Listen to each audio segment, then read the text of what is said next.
Baik, alhamdulillah sahabat-sahabat sekalian, kita mulai saja ya kajian Rabu pagi ini agar ada waktu untuk berdiskusi. Baik, saya buka dulu. A'udzubillahi minasyaitonirrajim. Bismillahirrahmanirrahim. Wala haula wala quwata illa billahil aliyil azim. Allahumma sholli ala Sayyidina Muhammad wa ala ali Sayyidina Muhammad kama shollaita ala Sayyidina Ibrahim wa ala ali Sayyidina Ibrahim fil alamina innaka hamidun majid. Rabbi shrah li sadri wa yassir li amri wahlul 'uqdatam min lisan yafqahu qawli waj'al li wajran min ahli. Assalamualaikum warahmatullahi wabarakatuh. Baik, sahabat-sahabat, insyaallah pagi ini materinya adalah mengapa setiap muslim harus bergantung pada Allah dalam urusan rezeki, begitu ya. Jadi sebelum masuk ke materi, mungkin saya ingin menjelaskan sedikit ke sahabat-sahabat yang ada. Insyaallah ke depan kajian Rabu ini akan lebih masuknya ke tema terkait dengan mencari kasab yang Allah ridhoi bagi setiap orang, begitu. Jadi lebih banyak terkait dengan tata cara mencari penghidupan, gitu. Jadi ada terkait kasab, tapi sebelum masuk ke persoalan kasab, rasanya kita harus menuntaskan dulu bab tentang rizki, gitu ya. Saya nggak tahu berapa kali pertemuan, tapi sampai tuntas kita akan bahas masalah rizki aja terus, gitu. Nah, setelah rizki selesai, pemahaman kita terhadap rizki sudah utuh, begitu, baru kita bicara tentang bagaimana cara berusaha, gitu, agar tidak ada salah kesimpulan bahwa seakan-akan orang itu rizkinya tergantung usahanya, gitu, misalkan seperti itu ya. Jadi insyaallah ini pertemuan pertama kita mulai masuk kembali tema rizki, tapi sesuai kebutuhan kita akan lihat nanti berapa sesi yang dibutuhkan untuk menuntaskan terkait definisi rizki sesuai Al-Quran dan Sunnah. Baik, saya langsung izin share screen ya. Baik, sahabat-sahabat, jadi kita ingin menjawab terkait mengapa setiap muslim harus bergantung pada Allah dalam urusan rizki. Nah, yang pertama itu adalah agar tentram dalam beribadah dan melaksanakan kebaikan-kebaikan, gitu. Jadi orang itu hampir mayoritas orang ya, termasuk kita, gitu, itu seringkali terganggu persoalan ibadah karena kekhawatiran terkait kehidupan. Jadi mungkin pagi, siang, malam yang lebih mendominasi adalah banyak keresahan, kegelisahan, kebimbangan terkait dengan persoalan rezeki, gitu, sehingga ibadahnya jadi terganggu. Nah, ketika ibadah terganggu, itu kemudian jadi problem dalam kehidupan, gitu. Inspirasi semakin lama semakin buntu, gitu. Nah, kemudian kita tahu bahwa sebagaimana struktur di Al-Fatihah kan beribadah ya, hanya kepada Engkau kami beribadah dan hanya kepada Engkau kami memohon pertolongan. Jadi pertolongan Allah itu terletak di ibadah kuncinya, gitu. Kita akan bingung dalam kehidupan kalau tidak Allah tolong ya. Ditolong itu macam-macam. Jadi rahmat adalah pertolongan Allah, diberi petunjuk, diberi kecukupan, diberi ilmu, diberi kekokohan, semua itu pertolongan Allah, gitu. Kalau enggak, bumi itu akan bergoncang terus selama hidup di hari ini, gitu ya. Nah, jadi tentram dalam ibadah dan bisa berbuat baik, gitu ya, sehingga orang kalau ibadahnya betul akan diberikan banyak inspirasi, gitu. Jadi saya ingin jelaskan sedikit dulu terkait inspirasi. Inspirasi itu kan sesuatu yang membuat orang inspired ya. Orang terinspirasi. Misalkan contoh begini. Kita nonton film yang sama, ada orang yang terinspirasi dengan film itu, ada orang yang tidak terinspirasi. Orang yang terinspirasi ketika nonton sebuah film karena dia bisa memahami ada nilai-nilai yang disampaikan, gitu. Kisahnya sederhana, tapi ada hikmahnya dan itu membuat dia termotivasi. Dia menjadi terinspirasi karena nonton sebuah film. Entah itu filmnya yang kemudian membangkitkan semangat manusia di dalam berjuang, begitu ya. Tapi ada orang yang nonton ya flat aja gitu. Nah, jadi sebenarnya bahan baku yang sama, tapi tidak semua orang terinspirasi. Nah, dalam kehidupan yang disebut inspirasi adalah bagaimana Allah membuat kita terinspire dengan melihat hal-hal yang kecil yang ada di sekitar kita. Kita seringkali tidak terinspirasi dengan hal-hal yang ada di sekitar kita gitu. Kita mencari inspirasi itu yang jauh-jauh, yang pada akhirnya frustasi sendiri karena inspirasinya itu jauh dari realita. Jadi ketika orang misalkan membaca kisah sukses perjalanan hidup seseorang, dia terinspirasi ingin menjadi orang itu gitu. Ketika dia baca biografinya, semangat gitu. Ketika dia tutup, dia bingung harus mulai dari mana karena nggak connect antara kisah yang dia baca, dia langsung bercita-cita ingin jadi itu. Padahal sumber daya yang ada di sekitar dia itu nggak sama gitu dengan orang yang dia baca kisahnya tadi. Gitu. Jadi kalau kita ibadah dengan benar, dengan baik, dengan khusyuk. Nah, jadi persoalannya tadi ketika hati terganggu dengan persoalan harian, nggak bisa khusyuk apa-apa itu. Jadi kalau kita misalkan meninggalkan sejenak aja semua problem dunia ketika sholat dan khusyuk ke Allah, itu Allah akan, karena ada cahaya ya, karena sholat itu kan menjemput cahaya. Ketika ada cahaya di hati, dia jadi lebih bisa memaknai segala sesuatu yang ada di sekitar dia gitu. Dia menjadi terinspirasi untuk mengolah, menyusun semua hal yang Allah berikan di tangan dia hari ini gitu. Itu maksudnya inspirasi gitu. Nah, ketika dia mulai melihat semua bahan baku yang ada, dia mulai ada keinginan, dia mulai ada determinasi. Kalau gitu kenapa nggak saya coba ini aja ya, susun, karena semua bahannya ada gitu. Jadi dia nggak ngelihat yang nggak ada, yang dia lihat itu yang ada. Masalahnya dia tidak terinspirasi oleh yang ada. Inspirasinya mengambil dari yang jauh gitu. Nah, itu sebenarnya bagian dari rizki yang pertama. Jadi ketika orang disibukkan dengan kekhawatiran memikirkan rizki, maka ada dua hal. Satu, secara lahiriah itu dia akan sibuk bekerja pagi siang malam untuk mencari nafkah, sehingga dilalaikan dari ibadah gitu kan. Itu yang pertama. Karena sibuk raganya mencari dunia, karena nggak ngerti sebenarnya rizki itu gimana aturannya kan. Nah, yang kedua, kalaupun dia tidak bergerak secara raganya tidak bergerak secara keras, itu batinnya nggak pernah tenang karena selalu mengkhawatirkan hal-hal yang belum ada gitu. Dia selalu bimbang, selalu was-was terkait kebutuhan besok gitu.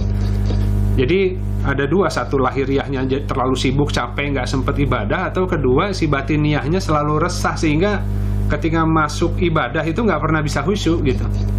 Padahal dia harus mengambil cahaya dari ibadah itu ya, agar bisa kemudian melihat hal-hal di sekitar dia dan be inspired dengan itu gitu. Nah, sehingga mulai muncul sebuah determinasi untuk mengelola semua hal yang ada di sekitar dia, yang Allah berikan di tangan dia hari ini. Itu namanya konsep syukur. Jadi konsep syukur itu adalah mengelola yang di tangan hari ini gitu. Nah, kalau baik mengelolanya, kalau benar bersyukurnya, maka Allah tambah nikmatnya, nanti ditambah lagi banyak sumber daya yang Allah kasih gitu. Tapi jangan dulu terlalu mikir yang belum ada. Hari ini yang ada dulu yang dikelola gitu. Nah, kemudian ketika dia tadi sudah menyusun, kemudian dia punya keinginan untuk tadi ya melakukan sesuatu, dia ditimpa lagi dengan ketakutan untuk memulai itu. Jadi idenya udah ada, gagasannya udah ada, udah tahu mau ngapain. Tapi ketika mau berjalan, takut gagal, takut rugi, takut capek. Nah, akhirnya gagasannya sudah bagus, keinginannya ada, tapi keberaniannya nggak ada gitu. Nah, di situ aspek tawakal harus masuk. Jadi tawakal itu menjadi kunci untuk mewujudkan rizki langit dalam bentuk inspirasi dan determinasi agar mewujud gitu ya bendanya itu. Gitu. Jadi banyak orang yang membuat gagasan, tidak banyak orang yang mampu mewujudkannya karena banyak kekhawatiran ketika berusaha, karena nanti kalau gagal gimana. Padahal usaha-usaha aja, yang penting tujuannya sudah ada, kita berusaha, masalah gagal tidaknya kita serahkan ke Allah. Yang harus adalah berusahanya gitu. Nah, jadi sahabat-sahabat, letak jaminan rezeki itu ada di dalam keterjangkauan. Jadi kalau kita ini ya, kalau saya lagi duduk nih hari ini sekarang, yang terjangkau di saya itu ya mungkin ini ada botol minum ya dekat, ini ada cangkir kopi ya. Ini semua terjangkau nih. Saya sambil kajian, kalau saya haus saya bisa ambil, saya bisa minum gitu. Di luar kamar ya ada dapur, di sana juga ada minuman, makanan. Tapi hari ini nggak terjangkau kecuali saya meninggalkan tempat ini dan pergi ke sana gitu. Nah, rizki manusia itu sebenarnya Allah letakkan dalam hal-hal yang terjangkau gitu. Cuman karena tadi tidak tidak melihat hal yang di sekitar dia sebagai sesuatu yang berharga, sehingga dia mencari hal-hal yang di luar jangkauan. Jadi tadi kenapa ibadah terhalang? Karena banyak mengerjakan sesuatu yang di luar kemampuan gitu.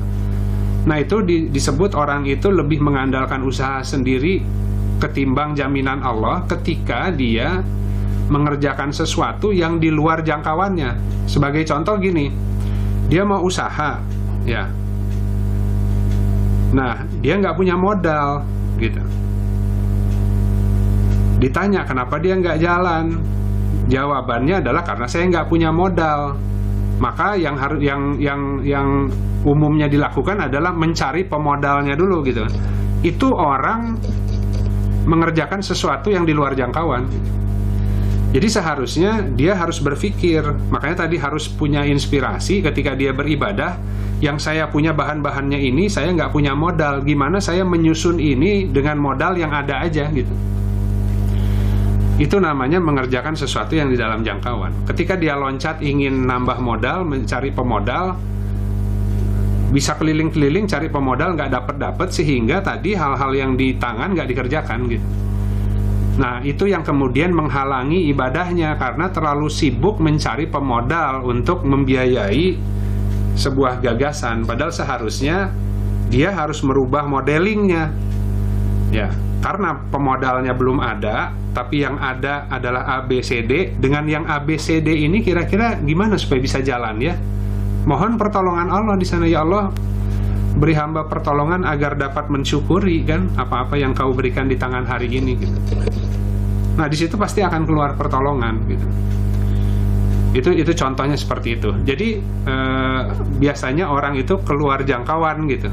Makanya Allah sendiri tidak membebani seseorang di luar batas kemampuan. Bahwa kecukupan dia bukan terletak dari kalau dia tadi membangun usahanya dengan mencari hal-hal yang di luar jangkauan. Kelola yang ada di situ terletak rezeki yang cukup buat dia gitu. Cuman dia terhalang oleh sarana gitu. Jadi misalkan contoh gini, orang nggak bisa ngapa-ngapain, cuman jual gorengan atau jual jajanan kecil gitu ya. Tapi karena dia udah nggak bisa apa-apa, yang bisa dia lakukan hanya itu, dia buka aja gitu, sambil tawakal ke Allah. tiba-tiba rizkinya Allah bukakan melalui jalur itu, bisa punya rumah, bisa beli mobil, jadi punya pabrik, cabangnya banyak di mana-mana, melalui sarana gorengan itu gitu. Entah kemudian jual adonannya, entah apa, itu bisa macam-macam tuh nanti gitu. Tapi kebanyakan orang ketika masuk, dia berpikirnya, wah kalau jual gorengan sih bisa, tapi kalau jual gorengan kapan cukupnya ya gitu. Akhirnya dia nyari yang lain yang dia menurut dia akan cukup untuk memenuhi kebutuhannya. Padahal itu hanya pintu, rizki mah urusan Allah gitu. Jadi nggak ada kaitan antara bentuk kasab seseorang dengan banyaknya rizkinya. Jadi kalau sekarang kan kalau jadi dokter pasti rizkinya banyak katanya. Kalau jadi pengacara pasti rizkinya banyak. Kalau jadi seniman kayaknya rizkinya kecil gitu. Nah itu persangkaannya hamba itu gitu. Nah itu ya sahabat-sahabat. Nah kemudian ada dua jenis orang, dikatakan ada dua jenis orang. Yang pertama adalah orang yang sembrono. Disebut orang yang sembrono itu adalah orang yang ketika berbuat sesuatu tanpa mengukur dan tanpa berpikir. Jadi kalau tadi langsung tiba-tiba cari investor deh ya, supaya bisa jalan bisnisnya dan lain sebagainya, kemampuannya belum tentu ada gitu kan ya, si tadi investornya belum tahu siapa tapi sibuk nyari itu gitu. Kemudian dia langsung punya ide yang gila gitu, seakan-akan dengan ide gilanya itu bisa memperbaiki kehidupannya, tapi dia nggak ngukur, dia ngerti atau enggaknya, itu bidang yang dimudahkan atau tidak buat dia gitu kan. Dia hanya pokoknya punya ide, bergerak aja gitu. Itu orang yang sembrono, dikatakan begitu. Nah kemudian yang kedua adalah ada orang yang tawakal. Orang yang tawakal itu adalah orang yang memperhitungkan dulu kekuatan dan kemampuan yang ada, dan dia mempertimbangkan keadaannya sendiri ya, tapi disertai dengan keyakinan yang mantap terhadap jaminannya Allah. Jadi akhirnya kalau milih ide itu, jangan nyari ide itu dari majalah kira-kira bikin bisnis A, B, C. Yang difikirkan itu adalah apa yang saya bisa, apa yang saya punya, gitu ya. Nah, itu aja yang dikerjakan, tapi sambil disertai keyakinan yang mantap terhadap jaminan Allah. Karena yang dia lakukan itu nggak ada kaitannya dengan nanti jalan rizkinya gitu. Bisa lewat situ, bisa lewat yang lain, tapi dia harus mengerjakan yang dia pegang itu gitu. Itu seperti itu. Nah jadi kita lihat, kita akan langsung masuk ke beberapa ayat ya. Jadi yang pertama, kenapa seseorang itu, setiap muslim harus bergantung pada Allah dalam urusan rizki. Ya tadi, yang pertama adalah agar dia bisa tentram di dalam beribadah ya, dan bersedekah. Kalau nggak tentram ya makin ruwet hidupnya gitu. Tapi kan susah untuk khusyuk ibadah dan bisa ikhlas di dalam bersedekah ketika ya pusing terus dengan masalah kekurangan. Padahal kekurangannya akan Allah cukupi kalau dia itu khusyuk ibadahnya gitu. Nah yang kedua, kenapa setiap muslim harus bergantung pada Allah dalam urusan rizki adalah Allah menciptakan makhluk itu ke dunia lengkap dengan rizkinya. Jadi sebenarnya orang tidak harus mencari-cari gitu. Cuman masalahnya Allah yang tahu rizkinya di mana. Dia harus melakukan beberapa hal agar Allah tunjuki atau Allah buka gitu. Jadi inspirasi yang dimaksud itu bisa sama dengan ilham gitu. Jadi intinya ketika orang khusyuk beribadah kepada Allah gitu kan. Makanya kan iyyaka na'budu wa iyyaka nasta'in gitu.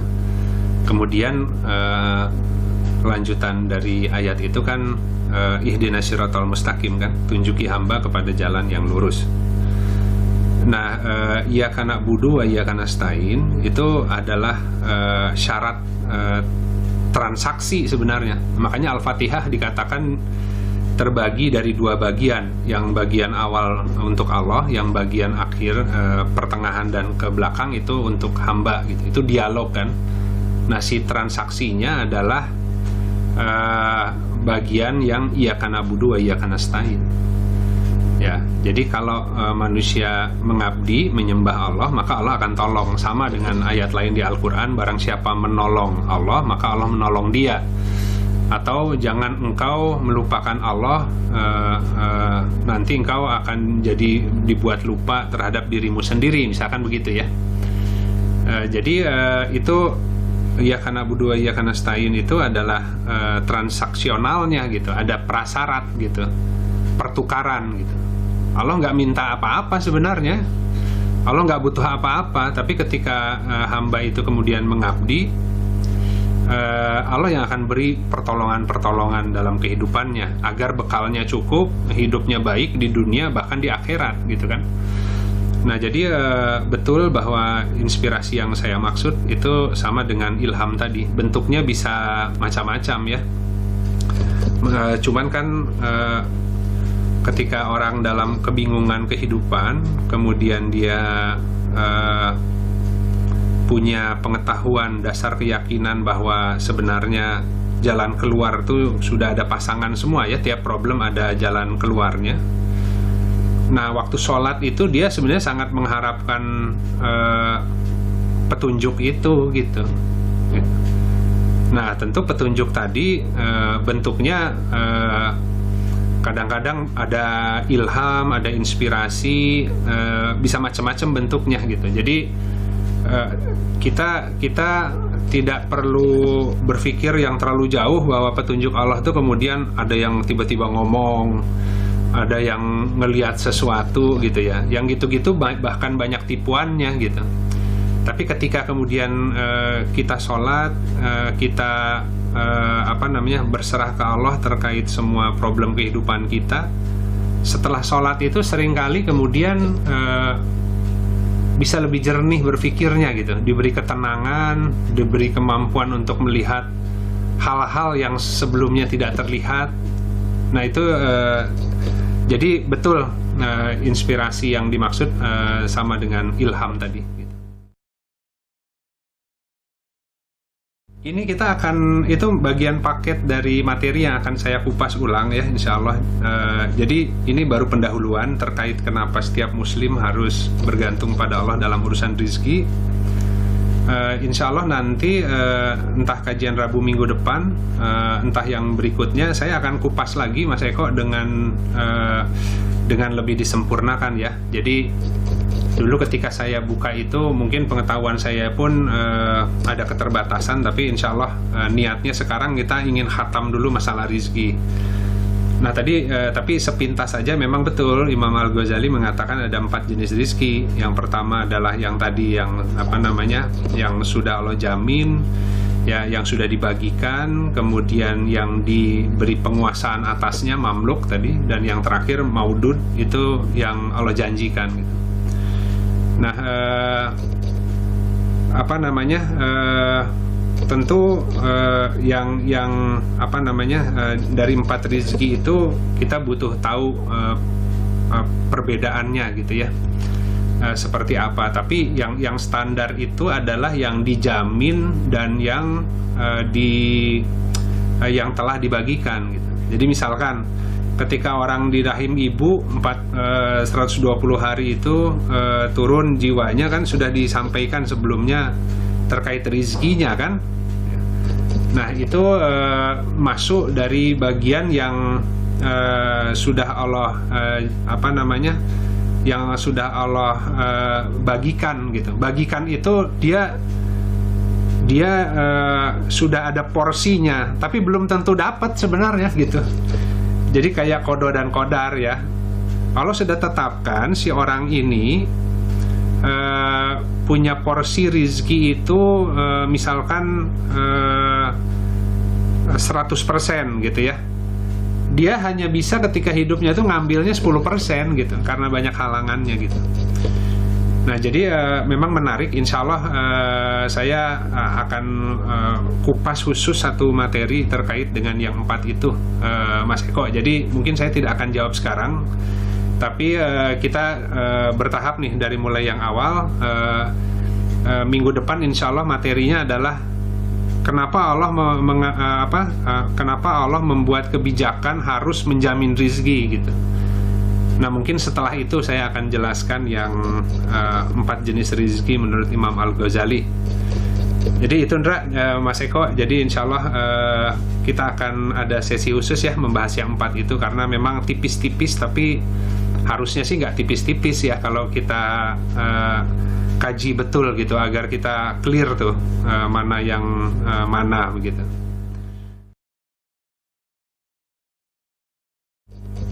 Iya. Waalaikumsalam.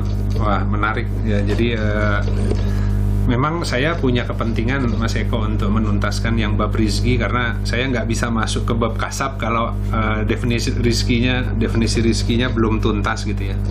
Ya insya Allah nanti juga ke depan Al-Quran akan dikaji semua yang terkait rizki, kemudian sunnah pasti gitu ya, hadis-hadis Rasulullah, kemudian Imam Al-Ghazali termasuk ya, ada adab mencari nafkah itu, ada juga Minhajul Abidin, kemudian nanti ada juga Ibnu Khaldun yang juga akan saya buka terkait definisi beliau terkait rizki. Itu lebih operasional lagi tuh kalau yang Ibnu Khaldun gitu ya.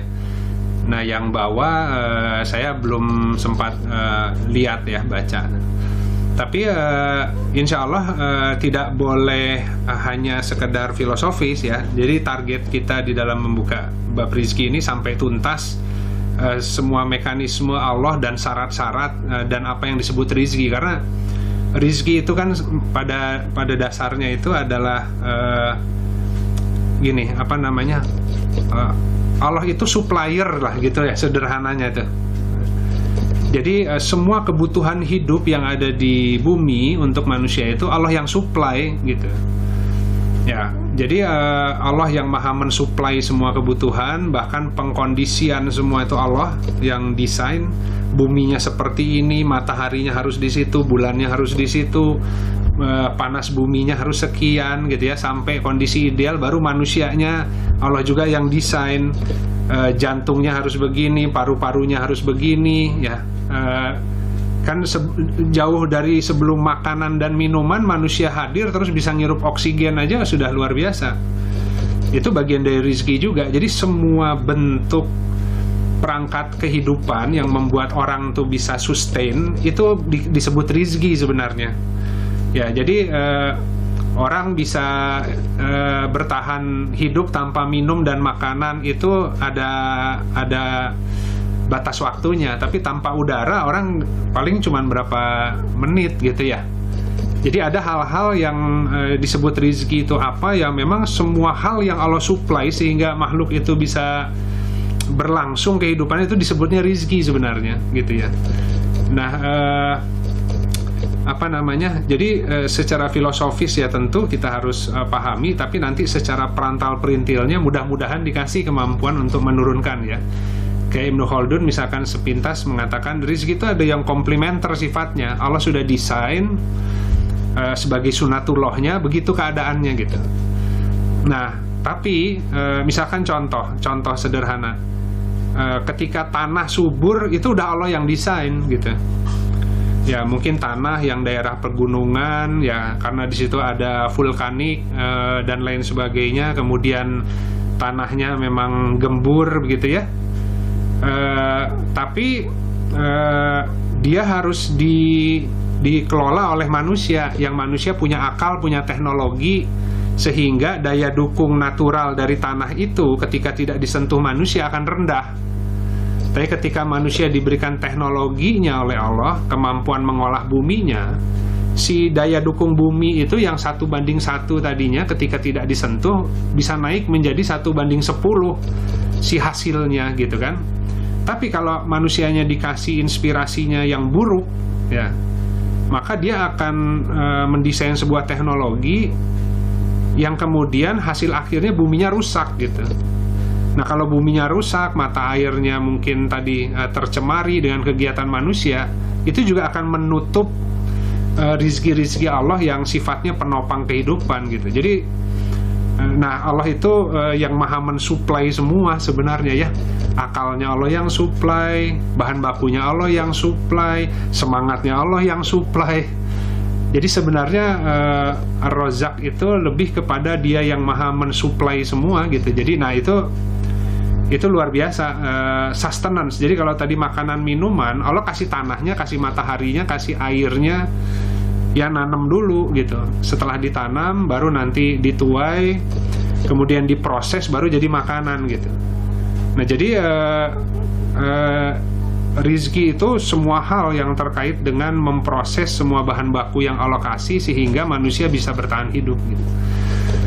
Ya sepintas itu dulu Mas Eko, tapi insya Allah saya juga jadi punya satu target ya untuk menyelesaikan bab rizki ini dari semua perspektif dan tidak dikejar waktu juga ya. Pokoknya harus tuntas definisi rizki, nggak boleh bingung, gitu aja targetnya. Ya mungkin sementara itu dulu ya Mas Eko ya.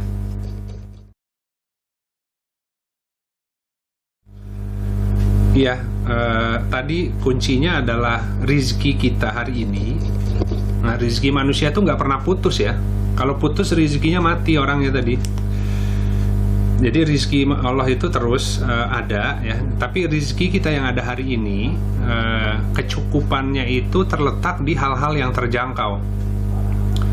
Kalau hal yang tidak terjangkau yang dikerjakan, maka di sana dapat capeknya, nggak dapat rezekinya, gitu, nggak dapat hasilnya nanti. Nah, cara ngukurnya ya itu tadi, misalkan kita mau berburu gitu. Ketika kita berburu, peralatan yang ada di tangan itu cuman ketapel gitu, enggak? Ya kita lihat dulu kan, alat yang ada di tangan ketapel, yang saya bisa makainya juga ketapel. Kalau pakai ketapel bisa berburu apa aja gitu. Secara lahiriahnya begitu ya. Ya bisa burung yang sedang lagi bertengger, bisa kelinci mungkin atau apa. Ada ukurannya gitu, si hewan buruannya juga yang bisa dikuasai oleh peralatan yang kita miliki dan kita kuasai gitu. Tapi terus kalau mau berburu rusa tapi bawanya ketapel agak repot gitu kan. Nah jadi artinya ada yang nawarin, yuk kita pergi berburu rusa. Oh saya nggak punya alat, saya cuma punya ketapel gitu kan ya. Nah berarti bukan itu yang dikejar.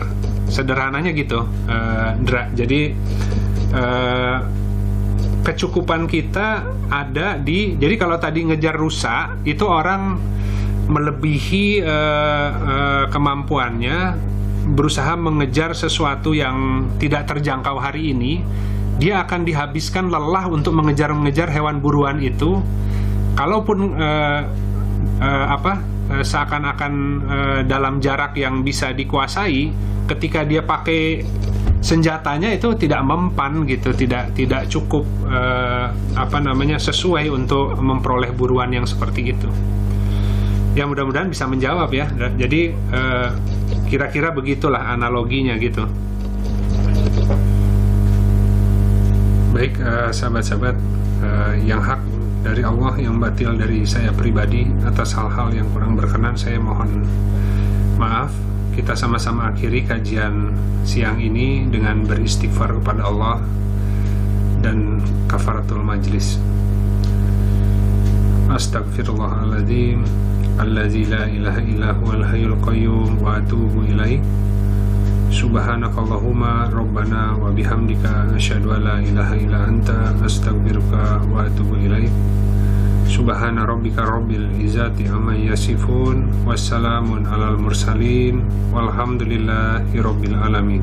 Assalamualaikum warahmatullahi wabarakatuh.